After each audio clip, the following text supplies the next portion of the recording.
What's going on YouTube?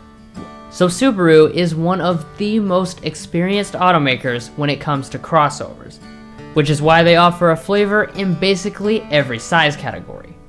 Today we're checking out the smallest of those offerings, the Crosstrek, and seeing what's new and what's changed for 2020.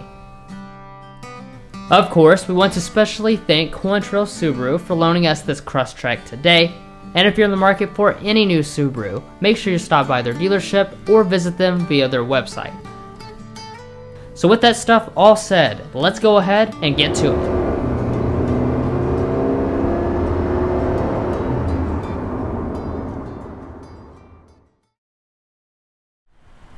So beginning things here on the outside, this is your typical Subaru with that signature clean and simple look. Unlike a lot of the rivals, the grille is small with only one chrome flourish, and there is some rugged black trim along the bottom. As far as the headlights, you'll continue to find these steering adaptive LED headlights on the limited trim only. Plus, for 2020, Subaru has added LED fog lights to this limited instead of the previous halogen lights. The only other thing to mention up front is the 8.7 inches of ground clearance, which is unusually large for something in this size category. Now, as far as the side and back are concerned, the same styling elements continue. Crosstrek is larger than a lot of the competition, and the rugged look simply amplify that. The partially LED taillights also have a chunky design to them, and finally, even the base model has roof rails.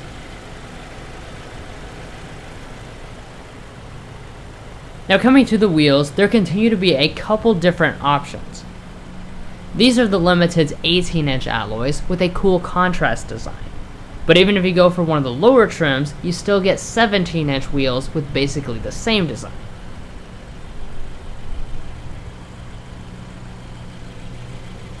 For the mirrors, they are heated and body colored on all but the base trim, and the Limited adds turn signals and standard blind spot monitoring. Now Subarus are also known for their safety, which is why for 2020 they went ahead and expanded the EyeSight safety package across the entire lineup. Adaptive cruise, pre-collision braking, and lane keeping assist are included in that. Plus the Limited further throws in reverse auto braking and auto high beam headlights.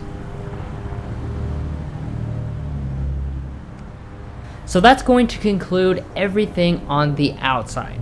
So now let's get to the inside before taking it out for a spin.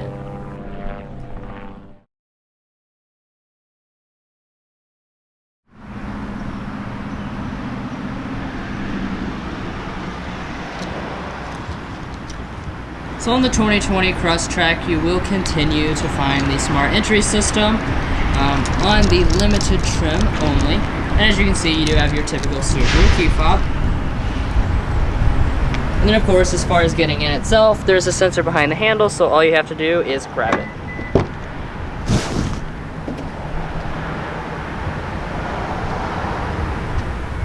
Now taking a peek inside the cabin itself, 2020 is not a refresh year for this Crosstrek, so it does remain mostly the same. However, as you can see, it is very aesthetically pleasing. Now Subaru doesn't offer a huge number of color and material options, so what you'll be looking at on the base and premium trim is cloth seating, and then when you go for the Limited, that's where you'll get the leather. And then as far as your color options, you have the black or gray options across the board, but you will add some additional orange stitching when you go for the Limited, as well as this special contrast look. Now turning over here to your door trim, it is very, very nice, especially for a subcompact crossover. So you have the leather armrest with the orange stitching. You have a big section of gray perforated leather, which looks very nice. It is soft touch across the top. And we also have the high gloss faux carbon fiber trim. As far as your windows, they are one touch automatic on your front two. And then coming down to the seat itself, this is a 6-way power adjusting seat for the Limited only. The other two trims will have a 6-way manual one. And like I was already saying, this contrast seat design, very impressed by the way this looks. This looks extremely upscale, very attractive with the orange stitching and the black part in the middle. So really like that.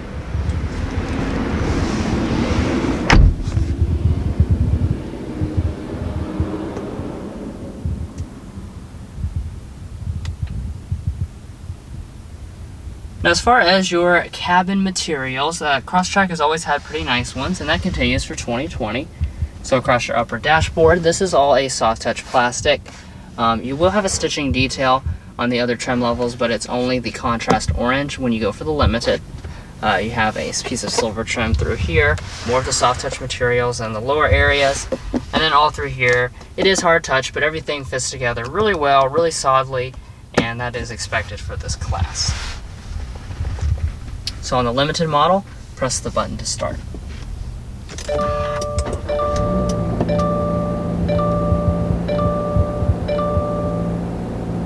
Now, of course, checking out your gauges here, this is the typical Subaru affair. Mostly analog, but you do have the 4.2-inch multi-function display right there in the middle, which can go through some basic stuff. Now, if you choose to have the Limited trim, that's where you'll also have this secondary 6.3-inch display thrown in. That also is controlled via the steering wheel mounted button here. And as you can see, you can cycle through a lot more advanced information like some off-roading stuff, weather, a lot of different things that are related to that multi-function display. Now, coming back to the steering wheel, you do have electric power assisted steering, and the steering wheel is leather wrapped on both the Premium and the Limited. As far as the steering wheel itself, it is manual tilt and telescoping, and heating is not available, but that's not really expected for this class of vehicle. Alright, so let's go ahead and talk about interior storage now. You will find plenty of it. So opening up the center console here, you have a pretty nicely sized bin right here, definitely fairly deep, and inside you have 2 charging USB ports as well as a 12-volt outlet. In front of that we have a couple of cup holders. And then we have a nice and large bin up here in the front, great for sticking your phone, and that's got 2 more USB ports as well as a aux jack and a second 12-volt outlet, so definitely a lot of connections inside of this vehicle. As far as your shifter, this is just a traditional automatic shifter. You can bump over here to the left to activate manual simulated gear shifts, and if you choose to have the CVT, of course it will have paddle shifters, or you can just have the manual transmission model. And when we go into reverse, you will find a standard backup camera up here. It has very nice and clear resolution, active trajectory, and if you go for the high-end model, the Limited, you will have parking sensors as well. And then you do also have the traditional handbrake. Now off to the side here, we have our drive mode controller. I'll get into this a little later when we do the test drive. And then we also have our seat heating controls. It is 2-stage heated on the Limited only as standard equipment. And now that brings us to one of our 2020 changes, and that's that this single zone automatic climate control setup used to be standard on just the Limited. It's been expanded to the entire Crosstrek lineup, so now even the base model will have single zone automatic climate control. And you just have the physical controls right here. When you make those adjustments, it does show up on the top display. As you can see, very simple to use. Alright, so now that brings us up here to our audio system. Now most models are going to come with a 6-speaker sound system. However, on this Limited, we've optioned for the upgraded 432-watt 8-speaker Harman Kardon sound system. So we'll go ahead and sample that.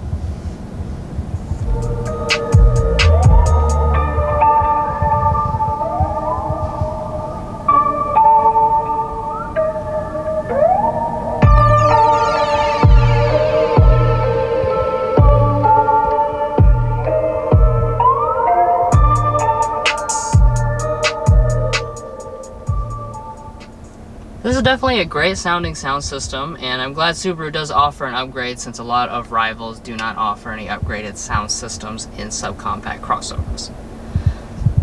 Alright, so now we are up here at our Subaru StarLink system. This does remain the same this year. So I'll go through a couple of the features here. As far as the display, this is the 8-inch display. This is standard on the Limited only. The other 2 trims come with a 6.5-inch display as standard equipment. But regardless of whatever screen size you choose, you will always have standard Android Auto and Apple CarPlay. This specific example does also have the integrated navigation system as an add-on, and as you can see, very responsive and pretty nice graphics. That's where I'm going to end it for this specific video, but as always, we have a dedicated StarLink video if you want to learn more about the system. Now moving on up here, we do have a frameless auto dimming mirror with 3 HomeLink universal remotes built into it. This is a standalone option. And additionally, we also have the optional power moonroof. This is available on both the premium and the limited trims. And you do also have the windscreen.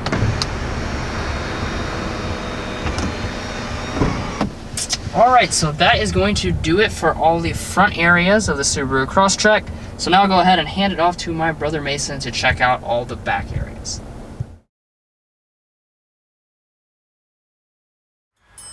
So first, getting back here at the Crosstrek's rear seat, you are going to find a pretty basic one with not too many features, but that's pretty much expected. So here in the center, you don't have any vents. You also don't have any smart charging USBs, which is something that I think would have been nice for them to include, especially since Drew informed me that there are 4 in the front. So if you just thrown 2 of them back here, that probably would have made more sense. But we do have a nice fold-down armrest with cup holders inside.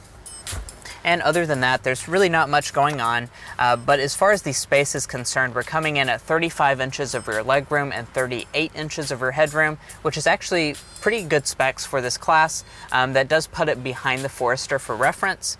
And I'm 5'9", and behind Drew's seating position, I have about, I would say, 4 to 5 inches of rear legroom, which, like I said, is quite impressive for this class. So it really does a good job of being comfortable and spacious back here for all the occupants. And walking up to the tailgate of the Crosstrek, you're not going to find a power one on any of the trim levels, so you just locate the little button under the lid and open it manually. And once you do, you are going to find 21 cubic feet of space behind the second row seats. That expands to 55 cubic feet if you fold them. And for reference, that's about 20 cubic feet smaller than the Subaru Forester. But I really am quite impressed with, you know, how dimensionally small this vehicle is and how much space it does have to offer back here. And Subaru does also finish it nicely, since you do have a cargo cover, a light back here, and up underneath of the floor you do have a spare tire. And in addition to that, you can also fold the seat 60-40 split. So here at the passenger seat, we do have a manually adjusting seat across all of the trim levels. And in front of the passenger, we do have a decently sized glove box. It is dampened. And up top, we have a sun visor with a light and mirror that does also detach, as well as have an extension in the end. Well guys, that pretty much sums up all the practical stuff. So now let's go ahead and take it out on the road and see how it performs there.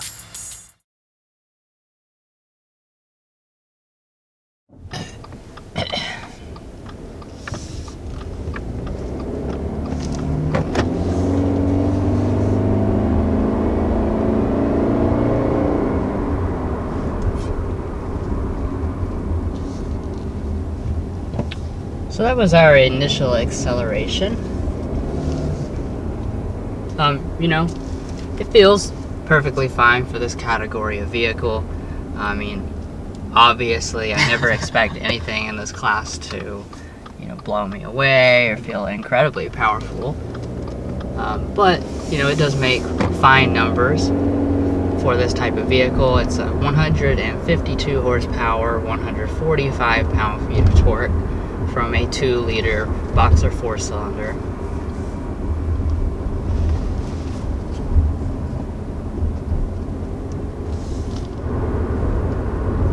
You know, one thing I do want to kind of comment on here is that just kind of taking off and riding down the road, you do have a pretty smooth ride. It's, you know, what I would find acceptable for this class. But more important than that is that I feel like I'm actually kind of in an SUV, which is what I think a lot of you guys who will end up opting for the Crosstrek is going to really like, because nothing in this class would really give you that upright feel that you're going to get in this. This feels pretty much like a Forester. It feels like an SUV. Or an Outback. They all have the same ground clearance, which is funny. But yeah, much elevated. Most of the things in this class are real low and down squatty. to the ground. Yeah, barely, just slightly lifted hatchback, you could say. Where this, like you were saying, feels like a real SUV behind the wheel.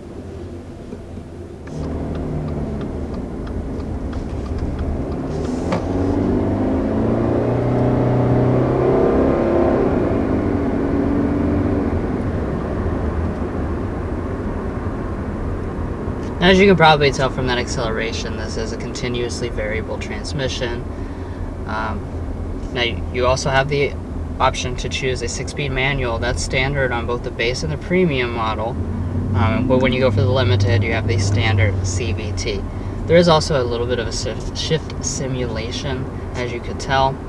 And like I mentioned, you can shift with paddle shifters through some simulated gear changes as well.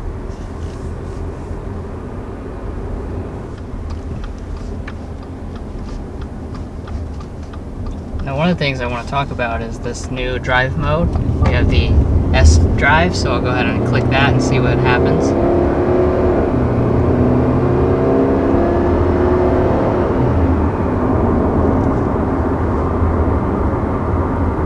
Definitely revs a lot freer. Yep.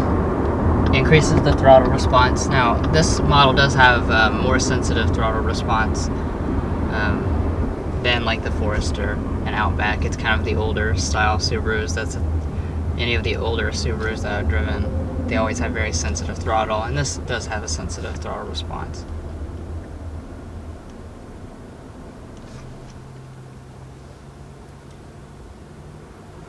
And then there's our second 2020 change in regards to the driving package here. Auto start stop has been added to the Crosstrek. That's on all of the CVT models, and so that follows suit with the Forester and then the Outback. So now the Crosstrek has it, and when we get going here, we'll see how quickly it starts up. And also does have that little timer thing that calculates the amount of gas that you might be saving. I guess to kind of incentivize you to actually use the auto start stop, by showing you how much maybe gas you're saving. You're helping the environment, that type of thing. And if you don't like it, you do have a physical button right here where you can turn it off, and also permanently defeat it.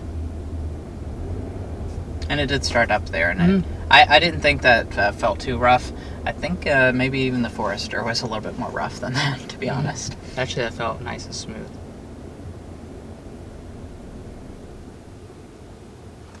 We'll give it a second try. Yeah, I really don't have any complaints about that. Yeah.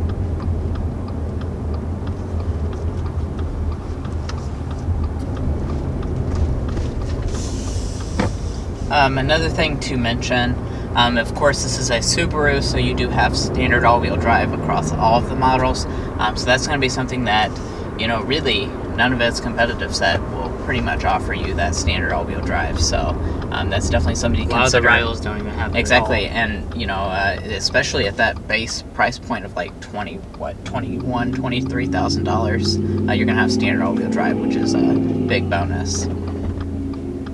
And as far as the fuel economy is concerned, the CVT is rated at 27 city, 33 highway, 30 combined, and the manual. You're going to be paying the price at the pump if you want to go for the manual.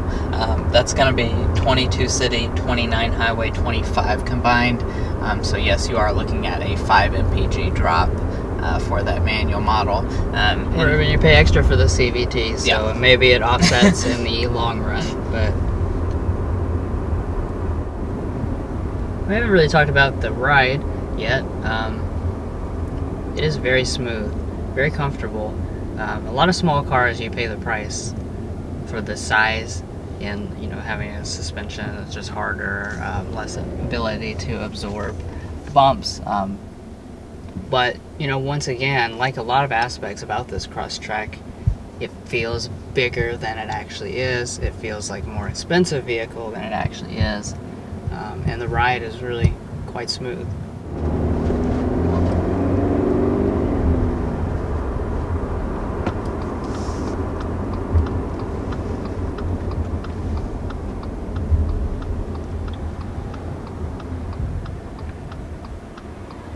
But overall, that's exactly what I like best about this Crosstrek, is that it, you know, in the overall package and also in the way that it drives, it just feels like a more expensive vehicle than it is, and a bigger vehicle than it is. And I think that's why the Crosstrek has and will continue to be a very popular product for Subaru.